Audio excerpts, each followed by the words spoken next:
Salve, galera! Sejam muito bem-vindos a mais um podcast Seis que Med, podcast que te prepara para ser o residente que tu sonha.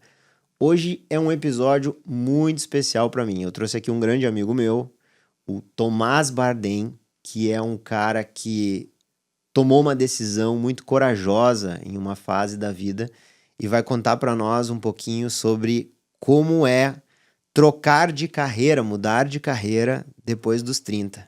Para quem não conhece o Tomás era um advogado envolvido na área de direito médico e também na área de direito empresarial. É meu amigo pessoal, era um advogado de carreira consolidada e que após os 30 anos resolveu migrar para a área de medicina. E eu preciso dizer para vocês que quando o Tomás sentou para me contar dessa ideia dele em fazer vestibular para medicina, conhecendo o histórico dele como excelente advogado, até a mim causou estranheza e talvez o meu encorajamento para ele tomar essa decisão não tenha sido aquele mais adequado. Hoje eu olho em retrospecto e penso que talvez tenha sido isso. Mas o fato é que ele estava decidido e ele então se dedicou a estudar para o vestibular de medicina, passou no vestibular de medicina e hoje é universitário de medicina aos 37 anos. 37 anos. Então ele vai contar para nós um pouquinho sobre essa decisão corajosa de mudar de carreira e também vai contar para nós um pouquinho sobre como é ser um universitário numa fase de um pouco mais de maturidade na vida, né? Com certeza ainda muito jovem, mas mais maduro do que a turma dos 20 aí, como vocês que estão escutando esse podcast, pelo menos a maioria. Então, meu amigo Tomás, muito bem-vindo, muito obrigado por aceitar esse convite. Eu queria que tu contasse um pouquinho para nós sobre como foi essa tua mudança de trajetória e como que surgiu essa vontade de trocar de carreira. Primeiro de tudo, então, te agradeço, William, pela oportunidade. Foi muito especial o convite e nós vamos chegar no porquê de ser especial esse convite. E cumprimentar todos que vão nos assistir e dizer que, William, obviamente ninguém larga uma carreira de 14 anos como advogado, né, 2 pós-graduações e mais 4 anos de estágio, 5 de faculdade, né, do nada. Né? A gente, é uma decisão difícil, passa muita coisa pela cabeça da gente, só que chega momentos que a gente precisa tomar uma decisão na vida e eu vou contar brevemente a história da minha carreira ou da minha criação para chegar nesse ponto. Claro. Então, a minha mãe, tá, foi uma pessoa que participou muito da minha vida e se sacrificou muito para que eu tivesse oportunidades e não passasse por algumas coisas que ela passou, né? Minha mãe perdeu a mãe com 3 anos, muito cedo, obviamente algo que impacta. O meu avô era etilista, né? Então vocês imaginam como foi difícil para ela isso, porque o meu avô era uma pessoa incrível quando estava bem, né? Mas tinha seus momentos ruins e, independente disso, ele foi uma pessoa que eu cresci escutando histórias de o quanto ele ajudou pessoas. Isso, primeiro, eu sempre achei lindo, lindo. Tinha muito orgulho disso. E, ao mesmo tempo, uma pessoa com 4ª série que sempre criou a minha mãe, dizendo que a única coisa que ele poderia deixar para ela, que ninguém ia tirar, era o estudo. E a minha mãe levou isso, né, para a vida dela. E, embora por momentos de dificuldade e inúmeros na vida, ela sempre priorizou o meu estudo, né? E eu tive a oportunidade de estudar numa escola boa, né? Embora mais tarde eu descobri por quê, mas não gostava muito de estudar, era um aluno mediano, então ia bem naquelas disciplinas que eu gostava. Normalmente é que tu te identifica com o professor, né? Mas não era um aluno espetacular. Não era o destaque da turma. Exatamente, longe disso. E o que aconteceu? Naquela época, quando eu estava me formando na escola, tinha o Enem. Não tinha todo o glamour que o Enem tem hoje, nem abria as portas que hoje ele abre, né? Para quem vinha de escola particular, né, que foi o que eu tive a oportunidade de ter, por muito sacrifício da minha mãe, a gente conseguiu usar a nota em algumas universidades. Só que, por acaso, depois de fazer o Enem, eu fui muito bem. Eu fui, junto com uma menina, as melhores notas da escola. Ela foi um pouquinho melhor na redação que eu, mas eu tinha uma nota boa, né? Estava fazendo cursinho para tentar URGS e fazer relações internacionais, mas por uma série de circunstâncias eu acabei optando por ficar em Santa Cruz, e com a nota que eu tinha, eu consegui escolher qualquer curso. Mas não existia medicina naquela época aqui, né? E também eu não sabia o que eu queria fazer. Eu gostava de viajar, não tinha relações internacionais aqui também na época. Os 2 cursos abriram depois. E, por influência de um amigo, ele sugeriu, faz direito. E eu fui fazer direito sem saber o que um advogado fazia. No decorrer do curso, eu tomei um pouco de gosto e um pouquinho de dedicação. E acabei tomando algum gosto pelo curso e pela carreira. Achei bonito, né? E me dediquei. E aí, formado, eu tive a oportunidade já durante a faculdade, e isso é curioso, porque eu tive essa mesma oportunidade, tanto na medicina quanto no direito, de conhecer pessoas que eu admirava e me aproximar delas, né? E eu tive, no direito, a oportunidade de conhecer uma pessoa fantástica, que estava no início da carreira, não era famoso ainda, hoje ele é, mas uma pessoa com carisma incrível, uma oratória muito boa, e uma pessoa que me ensinou a ser advogado e, mais do que isso, ser uma pessoa melhor. Né? Como tratar as pessoas. Me ensinou muito, muito, muito. E eu passei a admirar muito essa pessoa, e ela depois... Eu tive a oportunidade de ser sócio dele por um tempo, depois acabamos separando por conta da área, porque eu vi que eu não gostava daquilo, foi o primeiro momento que eu vi que eu não gostava daquilo, e eu olhava para ele e eu queria ser igual a ele. Só que com o tempo, eu fui percebendo que eu não tinha as mesmas aptidões que ele. E aí eu mirava em conseguir manter aquela ou chegar naquele padrão, e a minha habilidade era outra, né? O meu talento era outro. Então, e assim foi por muito tempo na minha carreira. Eu desenvolvi uma habilidade técnica, estudando e me esforçando, boa, só que eu parecia um peixe fora d'água, essa é a verdade. Eu não me sentia realmente feliz. E cada vez, com o tempo, aquilo foi passando, o tempo passando, e cada vez eu me sentia mais desconfortável fazendo aquilo. Como tudo na nossa vida, se a gente vai mantendo uma situação ruim, né, ou que a gente não se sente feliz, a gente vai entrando num poço, né, ou cavando, né, um momento. Ao longo de quanto tempo isso se desenvolveu, mais ou menos, Tomás? De tu, assim, tentar te colocar, não encontrar exatamente uma posição que te apaixonava e começar a pensar, cara, não sei se eu estou gostando disso. Eu me dei conta que eu não estava mais gostando, em torno de 9 anos de carreira, assim, né? Com 9 anos, eu tentei um recomeço, mais um recomeço, né?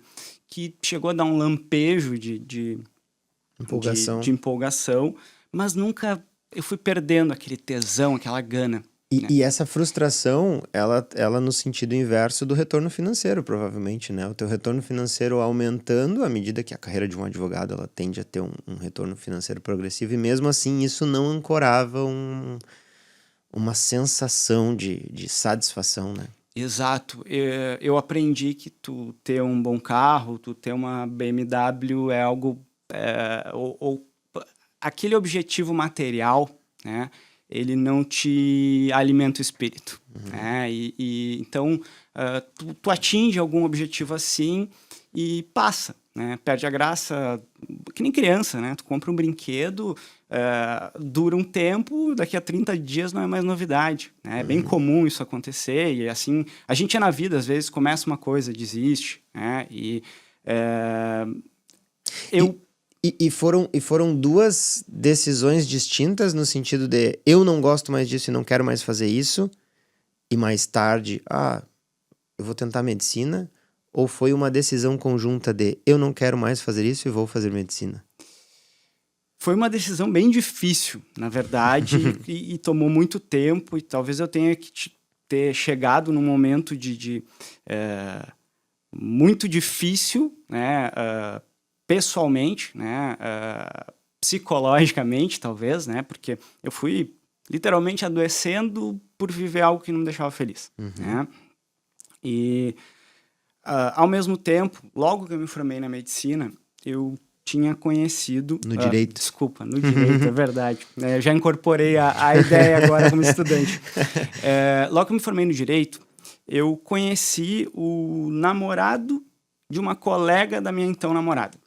E a gente bateu papo, na época era um estudante de medicina, bateu o santo, era um cara que, assim como a pessoa que eu admirava no direito, era um cara que era legal conversar, tinha um carisma, e a partir dali a gente desenvolveu uma amizade, ele virou um médico, e, acima de tudo, uma pessoa com um coração gigante, né? E eu lembro de, não sei, 1 ou 2 vezes dele me ajudar da forma que pudesse. Will, tô ruim. Desculpa, dei um spoiler, né? Por acaso ele tá na minha frente. Mas eu admirava aquilo, a forma que ele conseguia ajudar os outros, ou que tu conseguia ajudar os outros, né? Eu realmente achava aquilo lindo.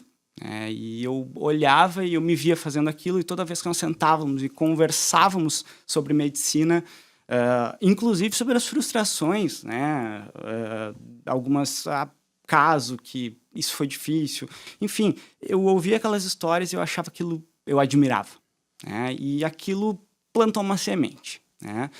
Só que eu levei muitos anos tentando fazer algo e não sendo feliz, mas naquela de, poxa, eu estudei tanto, eu sei tanto, eu aprendi tanto, vou largar tudo, poxa, vou dar esse passo para trás, até que eu cheguei num momento que eu estava bem perdido, mal, uma sensação, um mal-estar constante, que talvez tenha CID, né? Ou possivelmente tem CID. E em psicanálise, eu me dei conta que eu precisava fazer algo diferente, porque senão eu ia continuar naquele ciclo vicioso e nunca ia resolver, porque eu nunca ia cortar o mal pela raiz. E foi aí que eu tomei a decisão, né? Tomei a decisão de fazer algo. Não foi tão simples assim, na verdade eu estava realmente muito mal e é muito difícil de tu dar o primeiro passo, mas eu pensei, olha, é isso ou acabar com tudo. E acabar com tudo não é opção. Poxa, eu tenho uma pessoa que se sacrificou muito para me dar oportunidades e eu valorizo muito porque eu tive várias oportunidades, até isso era uma coisa que pegava. Poxa, eu tenho tudo, tive oportunidades, não me falta nada, né, materialmente, e eu não estou feliz. Isso batia muito. E então que eu disse, cara, eu vou fazer e eu vou mudar de vida. Né? E tem uma coisa muito interessante que mais tarde eu acabei observando. O que eu tive ali foi fome. E aí a gente fala em fome não no aspecto de passar fome, mas gana. Eu realmente tinha uma oportunidade, que era o que eu enxergava. Né? Muita gente me dizia, faz concurso. Né? Só que eu olhava para o concurso, eu vou estar mais no meio daquilo que hoje eu já não gosto, então eu vou aí concretizar algo que já não me faz feliz. E eu olhei, é a medicina. É aquilo que eu achava, o que eu admiro? É isso. Né? E eu agarrei aquela ideia com a minha última chance. E essa fome talvez foi o que me fez realmente tomar aquele impulso, que foi a melhor decisão da minha vida. E, cara, como que foi comunicar isso para as pessoas que te conheciam ali, cara? Sócios de escritório, familiares, como é que foi recebida essa decisão? Foi algo que o processo de tomada dessa decisão foi compartilhado ou foi uma decisão que tu resolveu internamente primeiro e aí comunicou realmente os teus próximos? Eu discuti isso por bastante tempo, talvez mais de ano, em psicanálise, até que eu tomei a decisão. E aí eu sentei e conversei com a minha mãe e com o meu padrasto, que é uma pessoa que eu admiro muito enquanto profissional e tomou boas decisões na vida. e eu sentei com eles, expus as razões de fazer um concurso ou a medicina, né? E ponderei o que eu queria me fazer mais feliz e até uma razão financeira, que era a ideia de que, olha, acho que na medicina eu consigo conciliar o trabalho por um tempo. E quando eu ouvi deles, acho que tu tem razão, foi muito importante. Em relação aos amigos, dos amigos próximos, eu não compartilhei com muita gente, porque como era uma ideia um tanto, talvez insana, soando assim, nossa, que loucura que tu vai fazer, largar tudo, né? Um grande amigo, que foi alguém que eu compartilhei essa ideia, e é alguém que me liga para tirar dúvida e conversar sobre direito, dizia, cara, como assim tu vai parar? Olha tudo que tu sabe. Cara, olha que desperdício de talento. E eu dizia, cara, mas eu não tô feliz. Eu não tô feliz, eu preciso fazer isso. E para algumas outras pessoas, as poucas pessoas que eu compartilhei, eu tive muito apoio. As pessoas disseram, cara, eu acho que pelo que eu te conheço, tu tem esse perfil, e decidi que seria... Me motivaram, né? Mas teve 2 pessoas em especial que eu não tive coragem de contar, né? Que é um grande amigo que é médico, porque eu pensei, cara, se eu contar isso para ele e eu não passar, eu vou ficar sem cara para olhar para ele. Eu tinha medo, tinha medo de não passar. E pro meu sócio, porque mal ou bem era um amigo de muitos anos, alguém que estava lá comigo, alguém importante em vários momentos da minha vida, e eu pensei, cara, se eu falar dessa ideia, eu mostro para ele que eu tô meio que desistindo do projeto. E se eu não passo, pior ainda, porque aí ele tem alguém que é uma sensação ruim pro grupo. Faz todo sentido. E também não tive coragem de contar para ele. Que foi uma das coisas que me surpreendeu muito, porque quando eu passei, a primeira pessoa que eu liguei foi ele. Né? E a reação dele foi de total apoio, assim como ele dá total apoio até hoje. E aí ali eu vi também talvez uma habilidade, em vez de eu buscar as habilidades dos outros, eu vi uma grande habilidade que eu tinha, né? Que era fazer amigos e bons amigos. Porque eu tenho poucos amigos, mas bons amigos. E um insight muito importante desse teu relato, dessa parte inicial do podcast, é o fato de que às vezes a resposta "eu não estou feliz", ela já é completa o suficiente, né, cara? Ela não precisa de nenhum complemento. Tá bem, cara. E aí começou uma vida de universitário de novo. Não tão simples assim, né, William? Fazia 18 anos que eu tinha saído do colégio, eram conteúdos que estavam muito distantes, até redigir uma redação com caneta era algo difícil, porque 18 anos quase trabalhando em computador, Faz sentido. até a motricidade eu tinha perdido. E, enfim, as situações da escola, conteúdos, era algo muito distante. Então, eu primeiro tive que buscar isso, né? Aprender a ser universitário de novo. Exato, exato. E o mais difícil, talvez, que é o mais difícil na vida, né? A gente manter uma constância, né? Criar motivação, se manter motivado para estudar, porque não era fácil. Eu trabalhava, né? Tinha que acordar bem cedo, trabalhar para tentar estudar o que eu conseguisse, ter aula do cursinho online à noite e ainda aquilo, dá um problema com o cliente, tu tem que resolver, não era simples, né? Eu achei o meu caminho procurando, graças a Deus nós temos a internet, né? E Deus não, né? Alguém inventou, o ser humano fez isso e ajuda hoje, né? A gente tem facilidade para ter informação. E eu comecei a olhar vídeo de entrevista de atleta de alto rendimento para entender como eles pensavam, né? E ali eu vi que todos eles eram tão humanos quanto eu. Eu ouvi o Kobe Bryant falar de como era frustrante ou de quanto ele se esforçava para conseguir os resultados dele. Eu vi o Tom Brady falar que ele foi um dos últimos a ser escolhido e quanto foi frustrante aquele dia para ele. E aí ver que o segredo deles era manter uma mentalidade de perseverança, trabalho e rotina, né? Então, isso foi algo que eu procurei ir incorporando. Eu assisti muito vídeo, eu tentava me manter motivado, E aí esse foi o início. E levei para a faculdade, obviamente. Talvez isso já seja um reflexo da tua maturidade, né? Porque eu posso não estar falando aqui com os alunos da geração atual, mas eu, como estudante, eu achava que eu já tinha todo o conhecimento necessário para montar uma rotina de estudos. Quando a gente amadurece, a gente percebe que a gente não tem todas as respostas. Na verdade, é aquela velha curva de Dunning-Kruger, né? Quando a gente adquire um pouquinho de conhecimento, a gente acha que sabe tudo, mas à medida que tu se afasta da margem, as águas vão ficando mais profundas e logo tu se dá conta do quão pouco tu sabe. Então, o fato de tu buscar recursos até para organizar a tua rotina de estudos já é talvez uma vantagem que a maturidade te trouxe. Com certeza. Tu acha que ainda existem vantagens que a maturidade te traz nessa fase que tu te encontra agora como aluno de medicina? É evidente, tem inúmeras vantagens. Por já ter vivido muitas coisas que na outra faculdade, né, eu vivi. E enquanto os meus colegas querem viver coisas normais para um adolescente, eu já passei por isso. Eu já tive aqueles 2 primeiros anos de faculdade que... Por que eu tô aqui? Isso aqui não serve para nada, né? E querer ir embora, querer ir para a festa, preocupado com a festa que eu vou fazer, né? E eu hoje já vivi muita coisa e é aquilo, é a fome. Hoje eu sei que cada disciplina teórica tem um porquê para formar um pilar, porque quando eu me formei, eu lembro do dia 1 formado como advogado e reparar assim, cara, eu não sei nada, como é que eu resolvo isso, e ter que ligar para alguém, para amigo e ir me virando ou ir buscar o conhecimento que eu não tinha, né?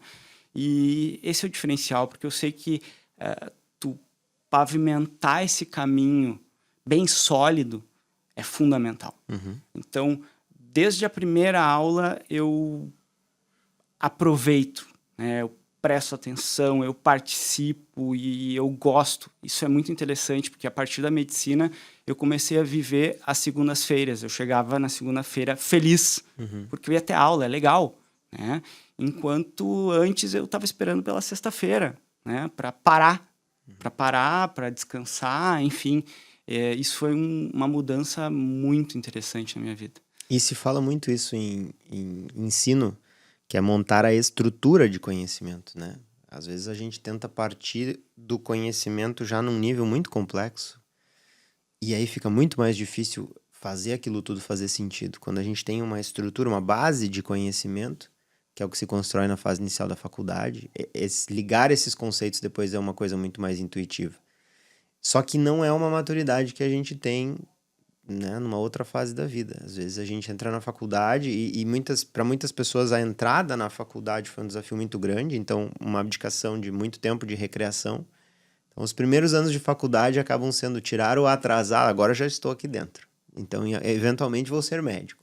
Eu vou tirar o atrasado do tempo que eu perdi estudando. Então essa visão certamente não faz parte da tua visão agora, então talvez isso seja uma grande vantagem. E em termos de vislumbrar a tua carreira futura como médico, tu acha que tu planeja isso de forma diferente dos teus pares, dos teus colegas mais jovens? Com certeza, William, porque hoje eu faço algo principalmente por satisfação pessoal, né? Não é pelo dinheiro, não é pelo sucesso, é por eu estar feliz fazendo algo que eu gosto. E é muito interessante. Eu estava tão fora d'água antes, na minha fase anterior de vida, que as situações da minha carreira que mais me deixaram feliz eram situações em que eu não ganhei R$1. Eram situações que eu realmente sentia que eu tinha ajudado pessoas, né? Principalmente nos casos que eu trabalhei relacionados à concessão de medicação, né? Poder ajudar um familiar de um amigo, que é importante para mim, que é talvez a materialização daquela minha fantasia, aquela minha ideia, quando eu olho, ser médico, de fazer aquilo que o meu amigo William, médico, fez por mim, enquanto eu fui paciente, né? De, vem cá, eu te ajudo, né? O que tu está precisando? E isso me trazia uma satisfação muito grande. E é isso que eu vislumbro, né, hoje, e é por isso que eu agarro isso com tanta gana e é tão prazeroso, porque já consigo, durante a faculdade, curtir um pouco disso, porque é o atendimento que tu faz no posto. Entrei em liga de psiquiatria, a gente faz um trabalho de uma consultoria em psiquiatria no posto e já faz uns atendimentos lá também, e isso me oportuniza já ter um pouco do retorno e já sentir que eu sou útil, que eu faço algo. E tem uma frase que eu li um certo momento que é muito interessante, né?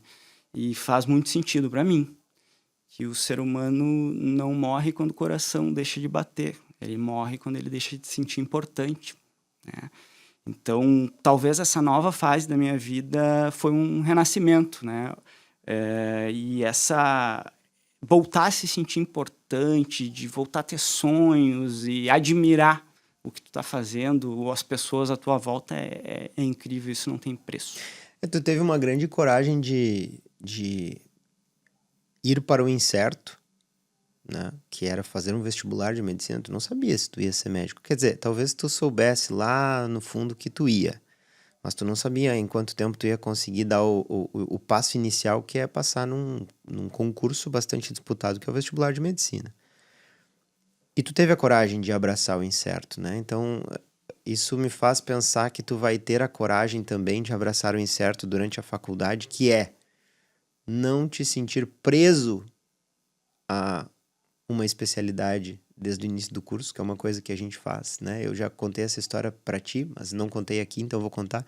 Eu fiz a faculdade toda pensando em ser neurocirurgião, e eu desisti da neurocirurgia no estágio da neurocirurgia, que eu vi, nossa, não tem nada a ver comigo isso aqui. Então, assim, eu acho muito importante ir de cabeça aberta para as possibilidades para a faculdade. Se tem uma coisa que eu poderia mudar no meu passado como estudante de medicina, era ir com a cabeça aberta às possibilidades, né? Tu falaste lá no início que tu estava indeciso e escolheu direito. Eu estava indeciso e escolhi a clínica médica. Por sorte, né? Essas formações nos construíram e foram importantes para nós de qualquer forma. Mas eu acho que estar aberto às possibilidades é uma coisa extremamente importante. Tomás, como mensagem final, eu queria que tu conversasse com aquela pessoa que daqui um pouco está ouvindo esse podcast e é um entusiasta de medicina, mas ainda não tomou a coragem de ser médico, ou aquela pessoa que é um residente e sentiu que essa residência não está fazendo ela feliz, ou seja, toda aquela pessoa que tem ali uma carga importante que parece que vai ser abandonada ao trocar de rumo. Como tu julga que essa pessoa tem que olhar para sua perspectiva de mudança? William, eu vou contar uma história que me marcou muito e passa pela CEISC até, que eu acho que resume muito, pelo menos o que eu sinto em relação à medicina, tá? Final do segundo semestre, meio a provas, muito trabalho, eu estava no auge do estresse e surtando, né? E aí eu recebi uma mensagem de uma antiga estagiária minha, né? Que ela tive um trabalho num curso, alguma coisa que ela estava fazendo, e eu fiz uma carta para ti, porque tu foi muito importante na minha trajetória, né? E aí ela me entregou essa carta e, basicamente, ela passou um pouquinho de trabalho para passar na prova do OAB, né? Que a gente sabe que é bem complicado. E, na época, ela era minha estagiária e eu chegava e falava, motivava ela. Só que o curioso é que eu estava num momento muito complicado, assim, difícil de sair da cama. E eu não tinha dimensão da diferença que eu fiz na vida dela, sabe? Eu não tinha ideia. E pensa, talvez num dos piores momentos da minha vida, eu fiz algo que fez muita diferença para ela. Impactou ela muito positivamente. Ela fez muitos anos de CEISC, passou, né, pela ajuda da CEISC, hoje ela faz parte da CEISC, né? E é uma pessoa que, nossa, receber aquela carta foi incrível. E o que eu olho na medicina é essa oportunidade, né, de talvez impactar vidas, né, e poder ajudar e ter algo muito além de sucesso financeiro apenas, mas sim fazer algo que a gente deixe, né, de importante, e também que foi a melhor decisão, essa troca de carreira, né? A vida é muito curta. A minha avó, por exemplo, faleceu de Covid, foi algo bem abrupto, e ali eu me dei conta de, nossa, como as pessoas são tiradas da gente de forma breve, e às vezes a gente não disse ou não fez o que deveria ter feito ou falado, e isso pode levar para o resto da vida, né? E, nossa, se eu tivesse levado para o resto da vida a vida que eu vinha levando e as sensações que eu vinha tendo, eu ia estar muito infeliz. E hoje eu vivo as segundas-feiras. Eu vou para a aula feliz e eu sei que vai dar certo, porque eu realmente amo o que eu estou fazendo, né? Então, muita gente veio conversar comigo depois que soube da minha trajetória, quer saber, e para todo mundo que eu converso, eu digo, se tu tem uma margem, um pinguinho de vontade, vai e faz. Tá pensando em trocar de especialidade, vou abandonar a residência, vou fazer outra coisa, façam. Tá aqui um exemplo de um cara que mudou de carreira também, ou de linha de carreira, e hoje eu sei que é mais feliz do que nunca fazendo o que gosta, né? E tendo tempo para dedicar para a família, né? Tem valores mais importantes na vida e caros, no sentido de a gente ter que valorizar, e por isso que também é um exemplo de pessoa para mim. E esse é o tipo de atitude que a gente tem que tomar. Ser feliz. Muito Meter bem. a cara no que vai te fazer feliz. Muito bom, meu amigo, perfeito. Que essa conversa inspire aqueles que estão pensando aí numa possível mudança de rumo. Não é tarde, é sempre possível, né? Assim como o Tomás tomou essa decisão aos 30, tem gente que toma aos 40, aos 50, aos 60, e dificilmente a gente se arrepende de uma mudança que vem de dentro, que vem do coração. Então, a gente tem que ser corajoso para, às vezes, aceitar que o vento está soprando para o lado diferente. Muito obrigado, Tomás, pela tua presença. Muito obrigado, meus queridos, pela audiência de vocês. Lembrem de seguir o Seis que Mede no Instagram e de seguir o canal aqui para receber as notificações das nossas lives semanais. Um forte abraço em todos vocês e até a próxima.